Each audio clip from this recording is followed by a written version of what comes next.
So I think it's fair to assume that Ruben Amorim is going to continue with his idea of the 3-4-3 formation next season. And of course, for that to work, we need new football players at this club because last season, the ones we've got weren't very good. Of course, early in the window, we seem to have been targeting strikers and also 10s, but we also need wingbacks. I mean, we literally spent the whole of last season saying that we don't have any wingbacks apart from Dorgu and maybe Ahmad, so we need to look at some options.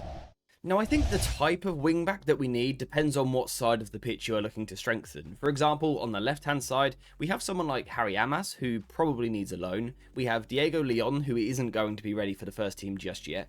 We have Luke Shaw, who is always injured, and Patrick Dorgu, who is good, but maybe not ready to start every game. So I think on the left-hand side, if we sign a left wingback, for me it should be someone with a bit more experience and someone who you would class as a ready starter.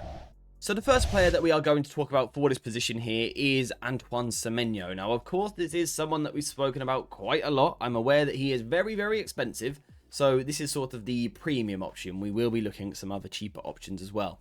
The reason why, though, I keep talking about Semenyo is because he's very good at football. And last season in the Premier League, he was one of my favourite players to watch.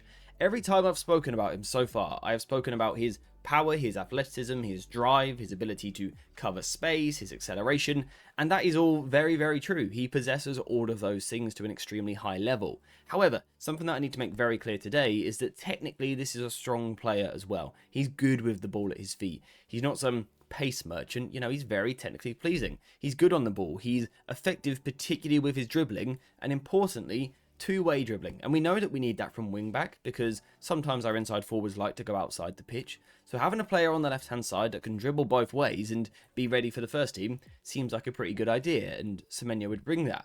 What he also brings, though, is good decisions in the final third, and that's what you get when you sign a player who is just a few years older than what we've already got. They are more experienced, they are more mature with the way that they play, and I think Semenyo is really underappreciated in terms of his selections in the final third. It helps that he's two-footed, that he can pass off the right foot and the left foot as well, but he loves sliding teammates into the box, and that can be in these positions here. I think a lot of people talk about his interest in shooting, and he does like to shoot. He has a lot of shots at goal, but also he can play those disguised passes, he can combine with his teammates, and generally speaking, I think his decisions are pretty good. I quite like his intelligence with the way that he plays.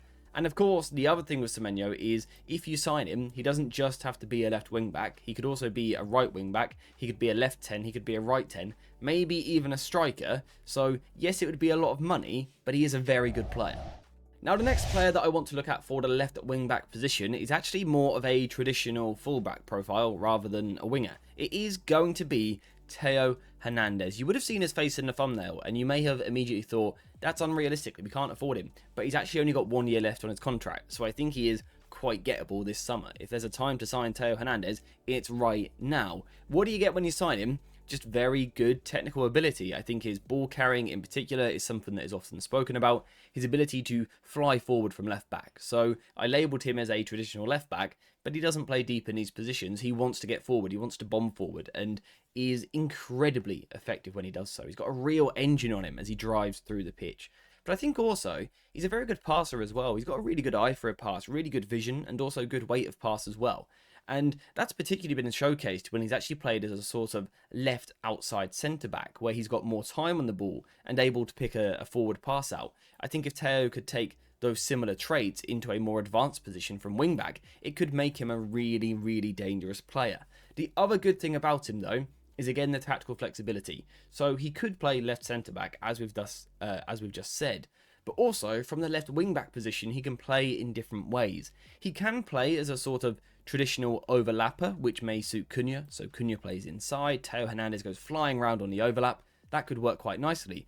But also, Theo is very effective coming inside the pitch. He can play as an inverted fullback in deep positions, but also as an inverted player much higher up the pitch. Kind of similar to what Cucurella currently does for Chelsea. Theo Hernandez can do both, and what's important is if he is getting into the final third, into these advanced positions, he's going to deliver. His empathy when he's crossing into the box is just brilliant. He has always chipped in with a decent amount of goals throughout his career as well. Theo Hernandez is obviously a very good player and actually quite affordable right now. Now, when we look at options for the right side of the wing-back position, I think we're actually looking for something a little bit different because we've already got Ahmad, who is a star, right? He's an amazing young talent. He seems ready, in my opinion, to play in the first team on a regular basis. We've also got Diogo Dalot, who, yes, offers something a little bit different, but is still a very good player. Perhaps lacking a little bit in the final third. But, we've got experience here. We've got quality here as well. So what we're probably looking for instead is more of a backup option or a younger profile who is willing to learn off of those around him.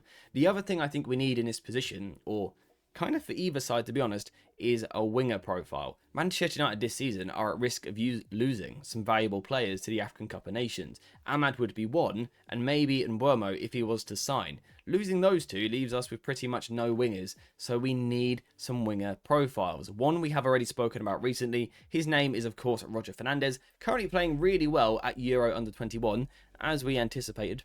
Just saying, but he's had a really good start to the tournament, and we've spoken about him a few times now. We've mentioned him in conversations. The big thing you're getting is a nice physical profile in terms of his low center of gravity, his balance, his agility, allowing him to twist and turn past people, but also his acceleration. He's got really nice raw traits of a physical winger, someone who can be agile and beat players, who can sprint away from players, who can attack space. He can do all of those things, and that's what we potentially want from this position.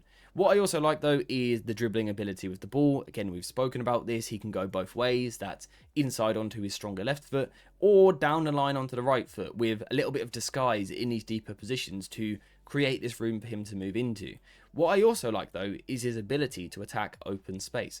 So let's say United have the ball over on this side of the pitch, and you draw the opposition over. Roger Fernandez is the sort of player who can then attack these big open spaces, again with his speed, his acceleration, but also his attack-minded nature. He wants to get forward, he wants to attack space. So if he sees that space in front of him, best believe he's going to go into it and attack that space, and that's again what United need. In terms of his deliveries, his end product in the final third, we've spoken about this, perhaps a little bit raw still at times with the final decision, but when he crosses it, I think it's quite effective. So again, Roger Fernandez, good option. Now, another good option for this position is the young man playing at Southampton, Tyler Dibling. Now, you might be thinking, AJ, we don't have 100 million to spend, so we can't sign this guy. But as anticipated, it seems as though Southampton are just lowering their demands a little bit. He never was a £100 million player, and maybe he never will be. I would value him much lower than that, and I think he suddenly now seems a little bit gettable. In terms of what you're getting from this position, if you sign Dibling, it's endurance carrying. We've spoken about this before, the ability to carry the ball over large distances. And that's really important from wingback. When you play as a wingback as opposed to a winger, your starting position is much deeper.